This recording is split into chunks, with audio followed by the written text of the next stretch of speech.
Então, convidamos agora George Lins, da Lins Arquitetos, para sua apresentação intitulada Projetando em Clima Quente.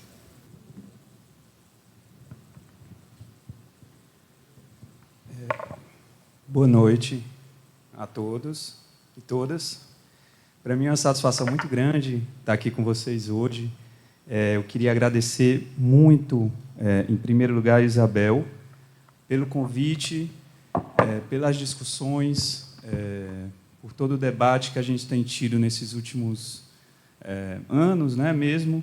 Eu entrei em contato com o CAU Pernambuco exatamente para conhecer um pouco mais sobre a obra do Armando de Holanda, e eles me colocaram em contato com a família, com a Isabel, né? Então, de lá para cá, a gente tem trocado algumas figurinhas com relação ao trabalho do Armando de Holanda, que é uma referência muito grande dentro do nosso trabalho. Queria agradecer também a oportunidade de estar aqui em Recife, conviver com a Clementina, que eu também não a conhecia também, então tem um trabalho que é um ícone internacional. É muito legal ter esse bate-papo dela com o Nelson e com o Ernesto também. Então, estou tendo um momento muito especial aqui em Recife, né? Para mim, que tem um trabalho como do Armando de Holanda como uma referência muito grande, e poder vivenciar aqui esse momento. Ontem a gente visitou o Parque dos Guararapes, né? Viu as lanchonetes que a Isabel mostrou aqui. Vimos o acervo hoje lá na universidade, né? Tive a chance de conhecer os projetos, os desenhos, né? E tudo isso. Então, vou falar aqui um pouquinho da minha experiência, vou mostrar um pouco dos trabalhos que a gente desenvolve, e sempre fazendo uma referência a como o roteiro para construir o Nordeste se dá em cima do nosso trabalho. Tá bom? Primeiro, quem somos? Nós somos um escritório de arquitetura, sediado no Ceará. Pode passar, Ernesto. Somos um escritório familiar. A gente teve só um probleminha de formatação aí da fonte, peço desculpas. Nós somos um escritório familiar, né? Eu sou o George, sou casado com a Débora, que encontrei na faculdade. Nos formamos em 2006 na UFC. A minha irmã é arquiteta, também se formou na Unifor. E o meu pai se formou em 1975 na UFC, e ele tem uma experiência legal. A gente considera ele vanguardista no sentido de que ele saiu da capital e foi para o interior assim que se formou, né? Uma coisa que não era comum. Todos os arquitetos estavam nas capitais, as faculdades existiam apenas nas capitais. A Faculdade de Arquitetura do Ceará era em Fortaleza. Então, ele foi o primeiro arquiteto a realmente atuar ali na região do Cariri, Juazeiro do Norte, né? De maneira fixa. Existiam alguns outros arquitetos que trabalhavam, mas sempre faziam um trabalho e retornava para a capital. Então, ele se fixou na cidade de Juazeiro do Norte, e de lá ficou até hoje, né? Então, onde a gente está, né? A gente está na região Nordeste, certo? Então, isso é muito importante, a gente saber onde a gente está e onde a gente produz essa arquitetura, porque a gente acredita que a arquitetura ela pertence ao lugar. A arquitetura não é reproduzível, não é espalhado em todos os locais do mundo, então ela precisa ter uma identidade. Então, a identidade, a gente produz a arquitetura hoje no Nordeste. Um dia que a gente for produzir uma arquitetura fora do Nordeste, a gente tem que considerar todas essas questões, né? Questão de identidade e a questão de pertencimento ao lugar. Então, o Nordeste ele tem essa divisão geopolítica, né? Que, na verdade, trata do meu norte, pega ali o Maranhão, Piauí, o Sertão, que é a grande porção nordestina, né? Onde está inserido o meu estado, praticamente todo, dentro do Sertão, Agreste e Zona da Mata. E aí, dentro do Nordeste, a gente vê esse mapa muito significativo, né? O Nordeste tem praticamente a sua maior parte inserida dentro de um clima semiárido, né? O clima tropical seco. A gente tem o tropical seco e tem o tropical úmido no Nordeste. O tropical úmido, basicamente, se está no litoral. Algumas ilhas pertencentes dentro do próprio sertão, zonas de serra, né, zonas próximas a córregos, né, mas o fato é que a gente tem uma grande porção de clima semiárido. Pode passar. E aqui também o bioma, porque a arquitetura ela tem que estar inserida dentro da natureza, e o bioma é todos os seres vivos que fazem parte daquela região, sejam animais, sejam vegetais. Então, o nosso bioma prioritário é a Caatinga. Lógico que a gente tem faixas ainda existentes de Mata Atlântica, um pouquinho da Amazônia, lá pelo Maranhão, né, e um pouquinho do Cerrado também, Piauí e Bahia. Deixa eu passar. E aí eu queria pedir licença para contar um pouquinho da minha história. Eu só fiz nascer em Fortaleza. Na época, os meus pais moravam em Juazeiro do Norte, né? Eu nasci lá, porque, enfim, tinham hospitais melhores.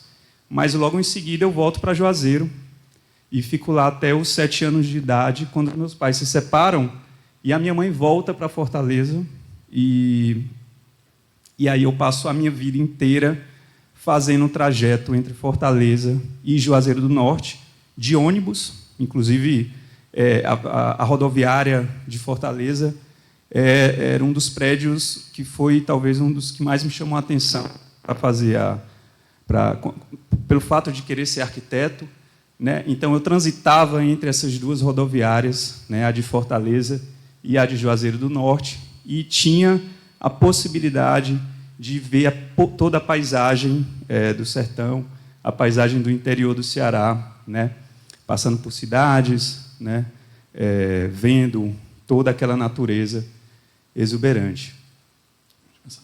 E, no fato, quando a gente fala logo de sertão, a gente lembra dessa imagem, né, o que o Brasil inteiro imagina o que é o sertão, imagina como é o sertão, sempre imagina numa escassez, né, numa escassez de água, numa escassez de recursos, numa escassez de alimentos, né, e um clima muito forte. Mas o fato é que o sertão ele é outra coisa também. O sertão ele tem uma capacidade enorme de regeneração. Quando caem as primeiras chuvas, no final de dezembro, comecinho de janeiro, essa paisagem se transforma de maneira espetacular, de maneira muito incrível. E o fato é que essa é a verdadeira faceta do sertão. O sertão que eu conheço é esse daí, né? Essa paisagem ela dura até agosto, e existe... o meu pai brinca dizendo que no dia 1º de setembro isso muda, né? Então, a grande diferença aí dessa questão seca, do clima seco e do clima úmido, se deve ao tal dos BRO, né, que são os meses de setembro, outubro, novembro e dezembro. Os BROs é quando o clima está muito quente, quando a umidade relativa do ar cai, né, e quando a gente tem aquela sensação de desconforto maior causado exatamente pela falta dessa umidade. Mas até agosto, a gente tem um clima extremamente úmido, inclusive, e um clima frio. O sertão, para quem tem a oportunidade de conhecer, o sertão é frio. Existe para a gente é frio. Pegar 19 graus, 18 graus à noite numa cidade de sertão, para a gente é muito frio. Eu moro numa cidade que não chega a isso. Fortaleza nunca baixa ali das temperaturas dos 25 graus, é muito raro, muito difícil. Mas Juazeiro do Norte hoje faz 20 graus, faz 19, isso nos meses de junho e de julho. Então, essa umidade ela existe, né? Pode passar. Então, a gente tem essas paisagens, né, se transformando ao longo do tempo e ao longo do ano, principalmente. Todo ano acontece isso, né? A gente tem aquela seca nos meses BRO, onde não chove, e quando caem as primeiras gotas de chuva, o sertão se transforma, fica úmido, né? E a gente tem aquele céu, que a gente chama de céu tá bonito para chover, né? O céu bonito para a gente é aquele céu carregado, aquele céu cheio de nuvens carregadas, né? Que chove, que vai chover, que barra um pouco esse sol, que dá uma sombra mais refrescante. Então, o sertão que eu conheço é esse sertão. É o sertão que a gente ficava nos alpendres, conversando, de noite, festa junina, acendia fogueiras, e um clima extremamente agradável, um clima muito bom de se ficar, principalmente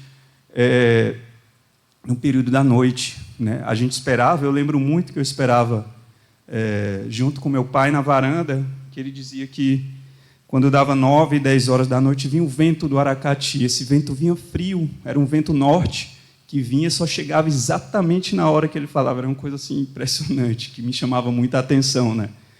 Mas o fato é que a gente tem essa capacidade de regeneração muito forte.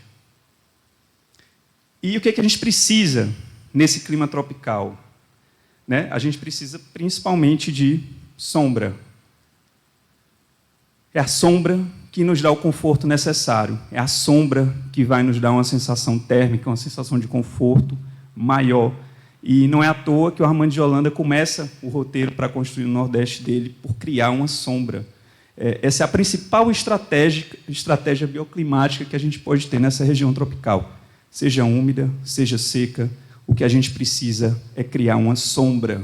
E precisa ter uma sombra muito confortável. Quando a Isabel mostra esses projetos do Parque dos Guararapes, em que 70%, 80% do projeto é basicamente sombra, a gente vê que esse objetivo é muito acertado, né? É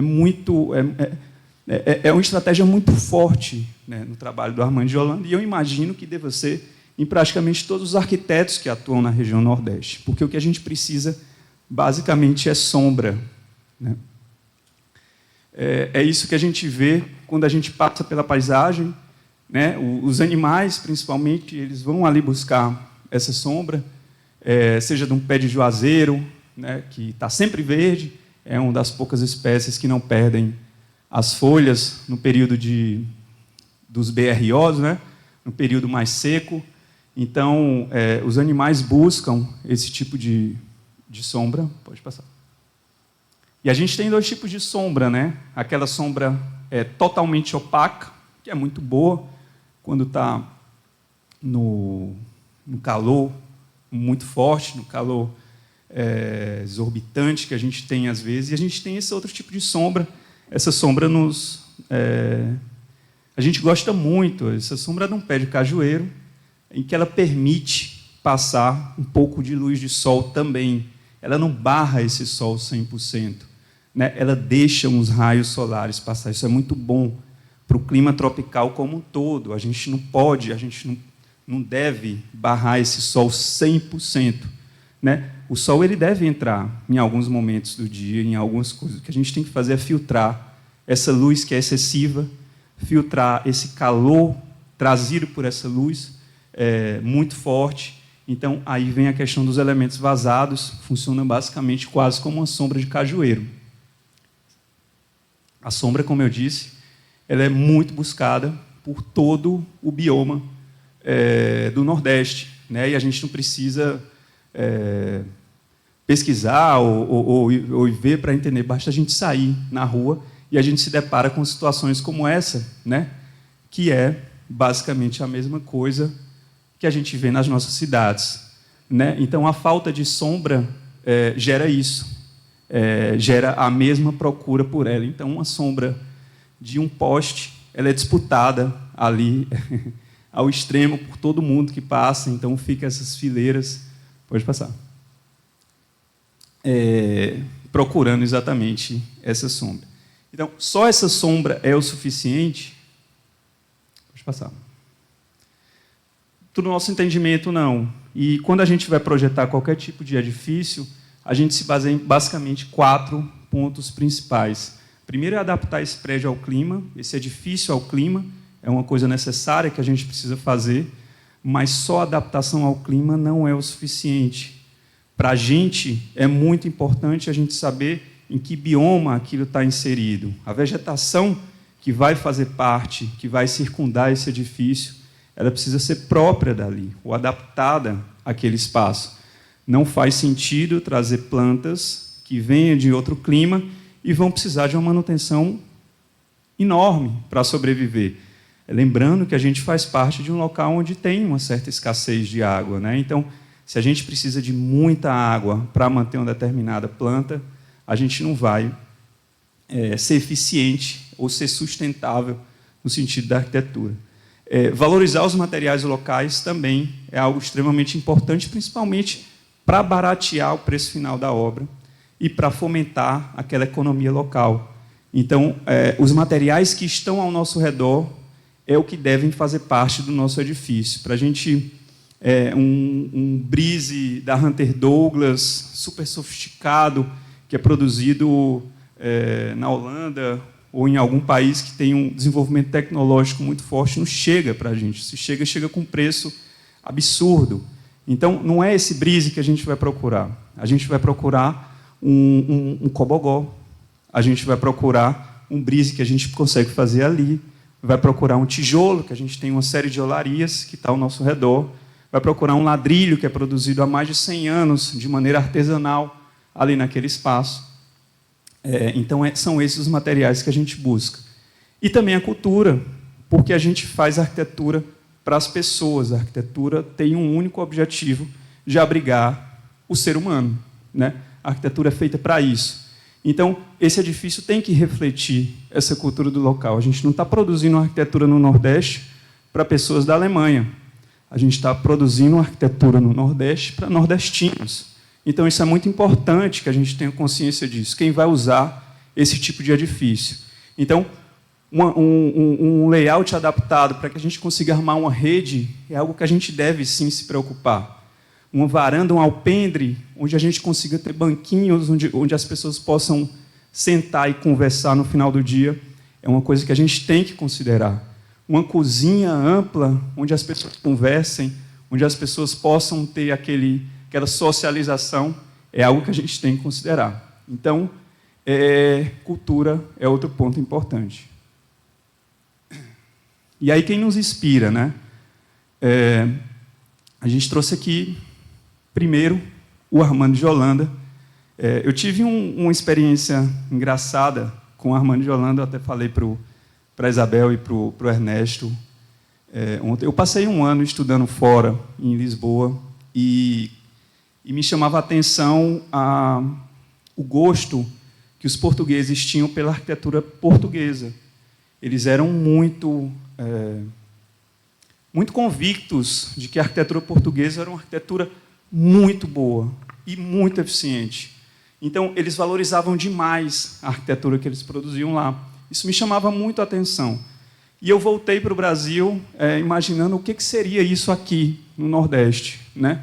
E, coincidentemente ou não, me chega, através de um amigo, um PDF clandestino, na época, que eu nunca tinha visto aquilo, com um roteiro para construir no Nordeste. Isso foi em 2004. Ele me disse, olha, você conhece isso daqui? E, desde que eu vi aquele roteiro, eu fiquei assim, é isso. Eu estava vindo com uma cultura de pessoas que valorizavam a arquitetura deles, né? E eu sou apresentado a uma figura, uma pessoa que valoriza a arquitetura do Nordeste, produzia e valorizava. Então, eu encontrei no Armando de Holanda um embasamento teórico necessário para a gente produzir o tipo de arquitetura que a gente produz. Existe outra referência muito grande no nosso trabalho hoje, que é o Francis Queré.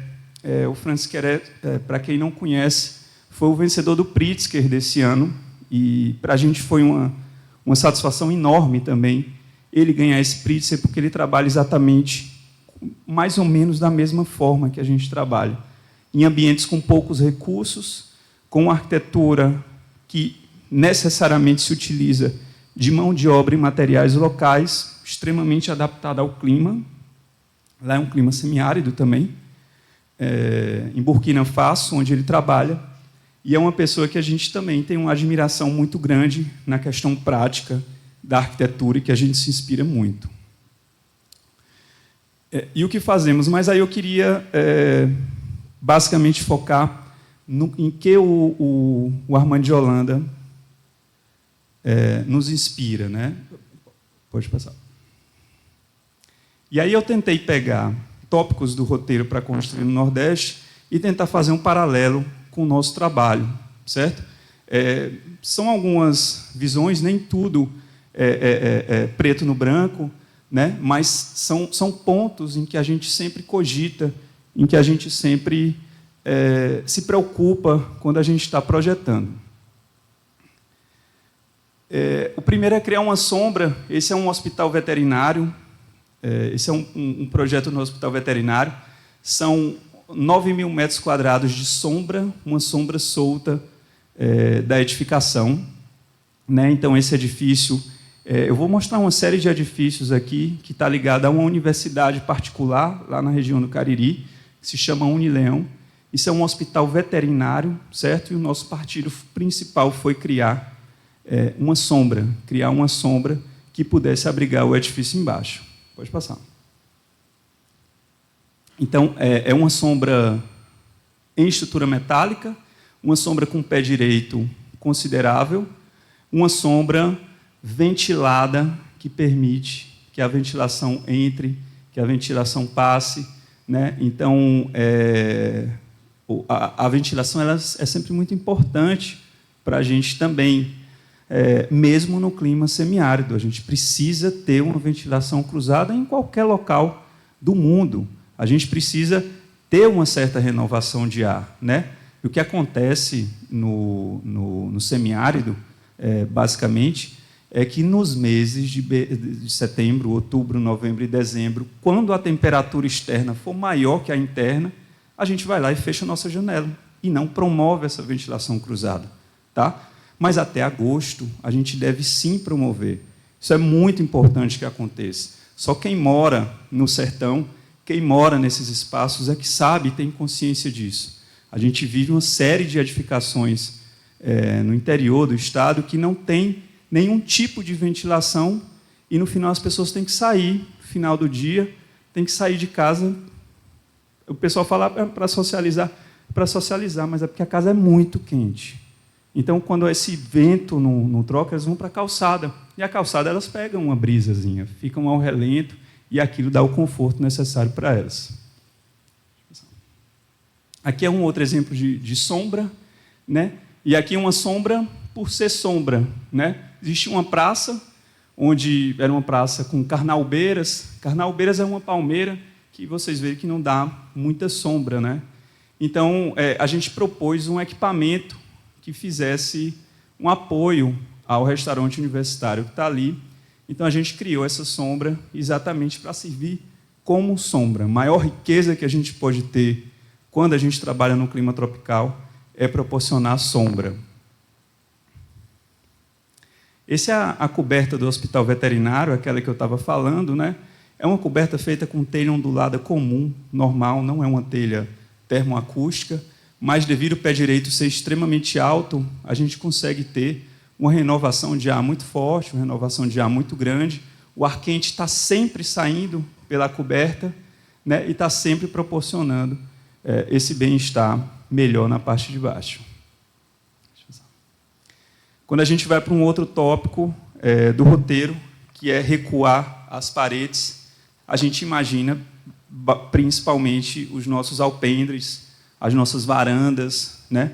E essa proteção também às janelas. Então, pode passar. Aqui é um exemplo do nosso escritório, onde a gente se utiliza de beirais grandes, né? A parede ela não termina junto com o beiral, né? A parede ela está recuada desse beiral. E sempre que a gente possa fazer isso, a gente tem que fazer. Mas eu sempre tem que ter beiral? Pode ser uma marquise, né? Pode ser qualquer outro tipo de coisa, mas a sombra ela tem que extrapolar o limite do edifício. Nesse projeto do nosso escritório, lá em Juazeiro, a gente não só criou grandes beirais, mas a gente também permitiu que o vento passasse aqui por debaixo da coberta e que o vento também passasse aqui por dentro do escritório. Então, a sombra é solta, da edificação e a gente tem todo esse conforto aqui para o lado. Isso é uma foto do nosso escritório, né? A gente tem elementos como concreto e aqui o beiral passando para um lado e para o outro. Pode passar. Isso é um projeto de uma obra, está em obra agora, uma foto de uma obra, eu quis dizer, e aqui a gente realmente extrapolou muito na questão do beiral. Isso é um alpendre, é uma varanda, mas a gente tem aqui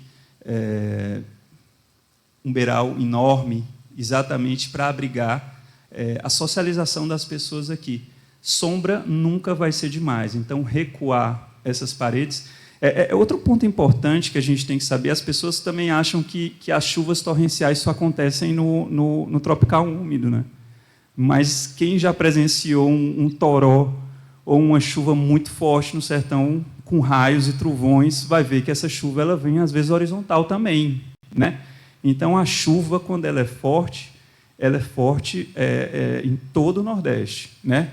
Então, beirais nunca vão ser demais, né? Então, recuar as paredes, que o Armando de Holanda fala, é algo extremamente necessário para a nossa arquitetura também. Deixa eu passar.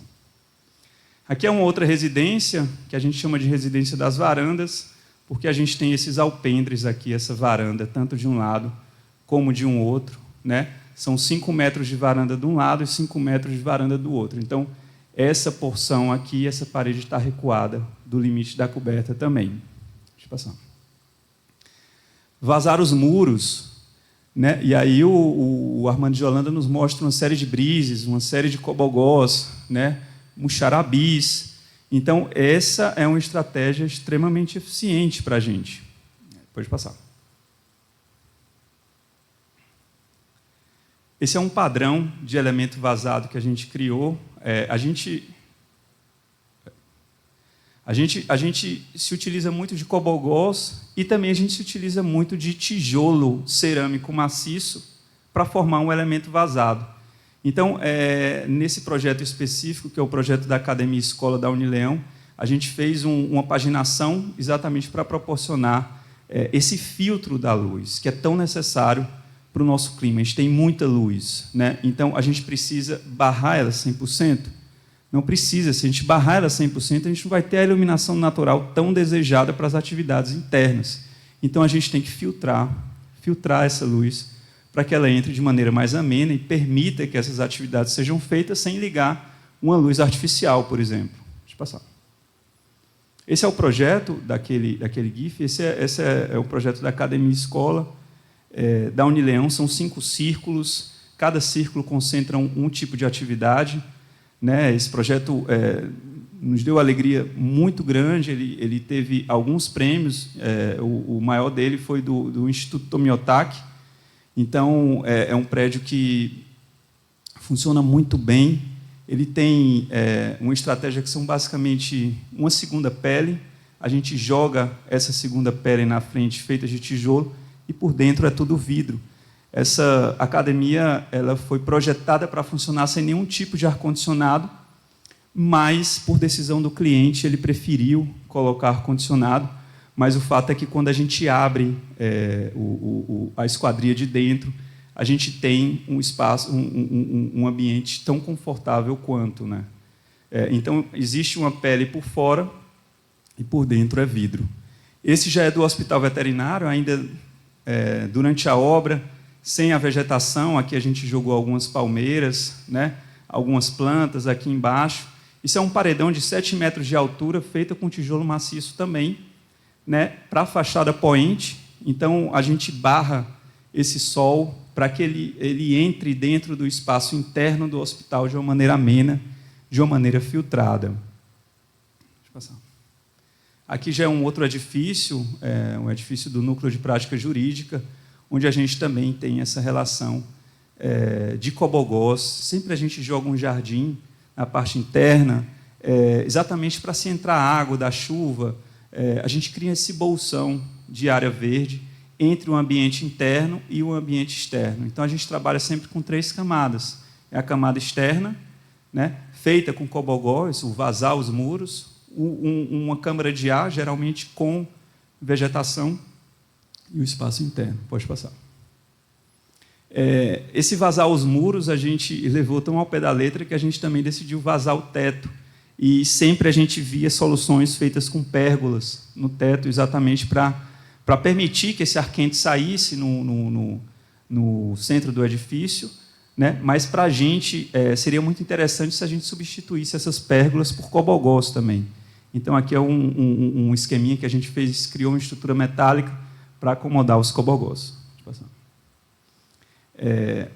Esse é um outro edifício onde a gente cria uma série de aberturas ritmadas na proporção do cobogó, que é 20 por 20, então a gente tem 20, 40, 60, 80, 1, e depois a gente vai voltando com 1, 80, 60, 40 e 20 de novo.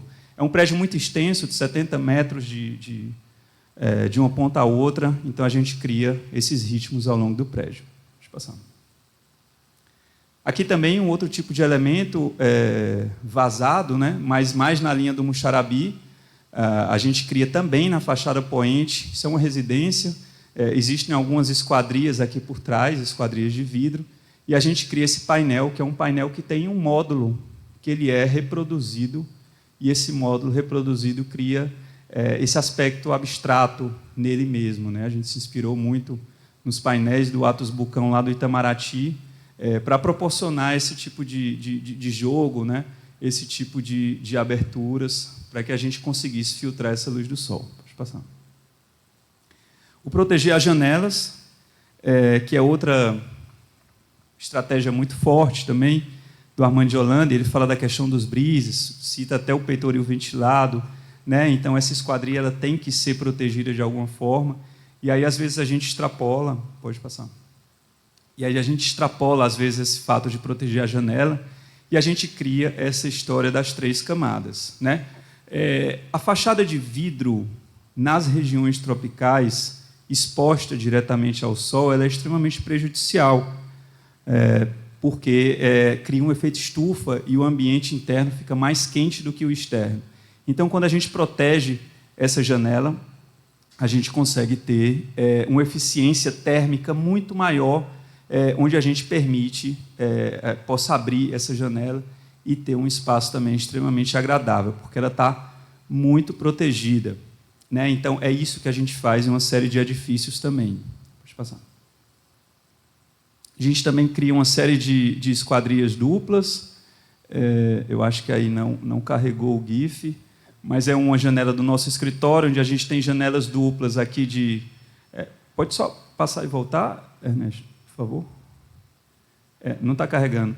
Mas era um gifzinho que mostrava que a gente tem uma janela de vidro e por fora uma janela metálica. Então a janela metálica ela barra totalmente o sol e a janela de vidro ela pode aproveitar a iluminação natural que vem de fora. Então é outra forma de proteger essas esquadrias também. Deixa eu passar. Aqui são elas abertas, as externas, e por dentro tem um vidro, né? E essas esquadrias elas também funcionam como quebra-vento para a gente captar a ventilação. Pode passar. Aqui é outro tipo de esquadrias duplas, né? Não são brises, mas são esquadrias duplas. Por dentro, uma esquadria de vidro e por fora, um ripado de madeira, né? Mais na linha do Muxarabi, onde a gente pode fechar também e proteger ela mais 100% do sol, evitando esse contato direto. Pode passar. Aqui é uma seção onde a gente mostra a parte interna com vidro e essa parte externa feita com madeira, uma esquadria do tipo camarão, que ela pode se abrir totalmente. Deixa eu passar.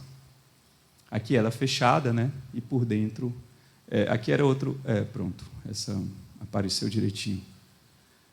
Então, essa é outra forma de proteger as janelas, né, que o Armando de Holanda também falava bastante. Deixa eu passar. Vou dar uma corridinha, já estou extrapolando o meu tempo. O abrir as portas, né, essa coisa convidativa que ele também falava dos edifícios. Em edifícios institucionais isso é bem tranquilo de se fazer, em residências já é mais complicado. Pode passar. A gente criou esse prédio de uma faculdade também, onde a gente também não queria nenhum tipo de fechamento. Isso a gente teve algumas discussões com os clientes na época, e a gente mudou alguns tipos de fechamento do campus, exatamente para proporcionar essa questão do entrar dentro do prédio, de não ter nenhum tipo de barreira dentro do edifício, né? É o abrir as portas que o Armando de Holanda fala tanto. Então, esse edifício ele tem uma série de conexões para todos os lados e a gente consegue adentrar dentro do edifício de uma maneira muito, muito simples, e ele funciona também de ligação entre outros 2 prédios. Então, para a gente fazia todo sentido esse fato de não ter portas. Está aqui ele. São 4 pavilhões, aqui também são 9.000 metros quadrados, o complexo inteiro, e a gente tem aqui uma série de acessos, por aqui, por aqui, por aqui, por esse outro lado, do outro lado também rebatido, e para aquele outro edifício também. Aqui é uma visão de dentro, né? Onde a gente tem aqui um pé direito triplo. A questão do pé direito alto é muito importante, a Armando de Holanda também falava nisso. A gente precisa ter esse desafogo do ar, né? Esse ar pesado, esse ar pequeno, esse pé direito baixo se aquece de maneira muito mais rápida. Então, a gente precisa ter esse desafogo do ar para ter uma sensação melhor. O continuar os espaços, né? Exatamente, quanto menos paredes, melhor, exatamente para fazer esse desafogo do ar mesmo, essa continuidade. Deixa eu passar. A gente trouxe o exemplo exatamente de novo do hospital veterinário, onde a gente tem uma grande coberta solta da edificação, os espaços são continuados, são 2 níveis, pode passar. São 2 níveis, a gente não deixou os edifícios ortogonais, a gente quis criar uma série de diagonais para melhorar a questão da perspectiva, não deixar monótono, então a gente trabalha essa questão. Aqui são circulações também de um lado para o outro, pode passar. E aqui um jardim escalonado que liga exatamente os 2 níveis do térreo para o pavimento superior, um desnível de 4 metros, e a gente jogou esse jardim escalonado aí no centro. Pode passar. O construir com pouco, né, que é outra diretriz muito forte, que o Armando de Holanda fala também de maneira muito evidente, de valorizar a economia local, de valorizar os materiais locais. Então, tudo isso a gente segue à risca também. Pode passar. Se utilizando principalmente dos materiais que estão disponíveis para a gente, e aí a gente consegue ver uma quantidade de olarias que está presente no interior do Nordeste, a gente vê as igrejas antigas, feitas de tijoleira, né? A gente se absorve disso, dessas construções antigas, se utiliza também, pode passar, desse piso feito em tijolo e traz um ar mais contemporâneo também para a edificação. Isso é uma coberta, também do tipo borboleta, invertida, toda vazada, a gente tem um pé direito alto, a ventilação consegue sair por um lado e pelo outro, e aqui está o tijolo, o piso de tijoleira, que é tão encontrado lá nas igrejas do Icó, que é onde está esse edifício. Pode passar. Aqui é um detalhe da construção da academia escola, também se utilizando desse tipo de material. A gente consegue comprar um milheiro desse tijolo muito barato, né? É um material que consegue baratear o preço final do custo do edifício. Pode passar. O ladrilho, eu falei bastante do ladrilho, existe o ladrilho do seu Jaime, lá na cidade de Barbalha. A gente fez questão de conhecer pessoalmente no início do nosso trabalho, a gente tem absorvido esses ladrilhos em alguns edifícios da gente. Deixa eu passar. Aqui é exatamente nos pavilhões. Então, a gente traz o ladrilho, a gente vê o ladrilho como cor tão presente na nossa cultura, né? Quem conhece a cultura do reizado no início do ano, quem conhece a cultura das festas juninas que a gente tem, a gente vê que a cor faz parte dessa nossa cultura, a gente tenta incorporar isso na nossa arquitetura de alguma maneira, né? Seja através de pintar algumas paredes, seja através de um elemento como esse. Então, esse elemento também é um elemento local produzido ali pelas pessoas dali. Pode passar.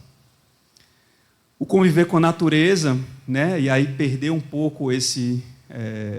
conviver com essa característica selvágica, como diz o Armando de Holanda, da nossa natureza, da caatinga, né? As plantas têm espinhos, né? As plantas têm você tem que ter um certo cuidado ali com elas, mas você tem que conviver com a natureza. E quando a gente está no clima seco, no final do ano no sertão, pode passar, a gente precisa dessa natureza para trazer umidade para dentro da edificação. Então, a gente cria microclimas através do resfriamento evaporativo das plantas, a gente consegue diminuir um pouco essa temperatura dentro dos ambientes. Então, essa natureza adentra dentro dos nossos projetos como estratégia de conforto também.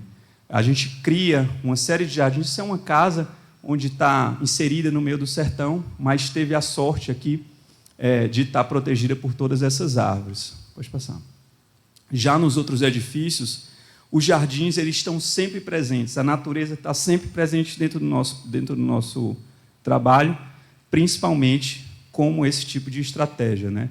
Para amenizar a temperatura interna através do resfriamento evaporativo. Aqui também são cobogós no teto, a gente criou esse rasgo, o ar quente consegue sair por aqui, a gente tem uma renovação de ar grande e o conforto interno é assegurado. Pode passar. Aqui um outro ambiente também, jardins internos, aqui naquele edifício ritmado de cobogós, a gente jogou cobogó no teto também, e os jardins e as plantas estão sempre bem inseridos. Esse edifício é muito interessante, ele nunca acende as luzes, porque ele funciona até 5 horas da tarde, e a iluminação natural é totalmente assegurada através dessas janelas altas de vidro. Então, a gente conversando com as pessoas que trabalham nesse local, eles falam, olha, não sei para que vocês colocaram essas luminárias aqui, porque o edifício só funciona até 5 horas da tarde e ninguém nunca ligou isso daqui na vida, né? Então, essa é uma característica muito importante também, o aproveitamento da luz natural. Pode passar.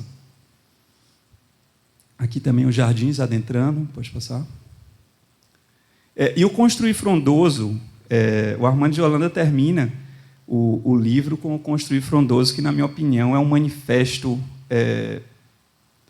muito bonito de valorização da nossa arquitetura nordestina. Esse trecho do livro é contagiante, né, para quem escuta e para quem gosta de produzir uma arquitetura feita para o Nordeste, porque ele chama as pessoas para isso, ele convida as pessoas para dar esse tipo de solução, né? Então, o Construir Frondoso, para a gente, faz parte disso, da gente se sentir pertencente a esse lugar, da gente ter coragem de acabar com essas amarras vindas de fora e valorizar a nossa cultura, valorizar a nossa arquitetura. E é isso que a gente tenta fazer quando a gente projeta.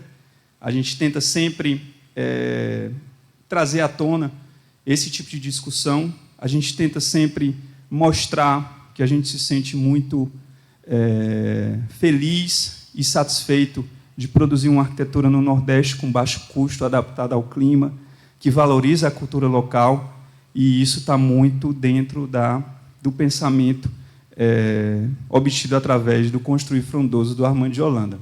Pode passar. Esse é o nosso escritório, lá em Juazeiro. Pode passar. E aí eu vou pedir licença um pouco para o Armando de Holanda e exaltar um outro sul-americano, que é o Torres Garcia, que na década de 40 ele coloca a América do Sul de cabeça, a América Latina de cabeça para baixo, né, dentro de um certo confronto dessa visão europeizada, dessa visão europeia, onde o norte domina todo o globo. Então, ele faz isso de uma maneira subversiva, mas para exaltar a condição dele de sul-americano, para exaltar o Sul como um espaço também pensante, que pode contribuir, e muito, dentro dessa discussão internacional acerca de tudo, da arte e, no nosso caso aqui, da arquitetura. Então, através desse entendimento do Torres Garcia, a gente decidiu, dentro do nosso escritório, não indicar o norte. A gente indica, em todos os nossos projetos, o sul, que é para mostrar para todo mundo, para as pessoas, que a gente é sul-americano, que a gente é brasileiro, que a gente é nordestino e que a gente é do Cariri. Então, é isso. Obrigado.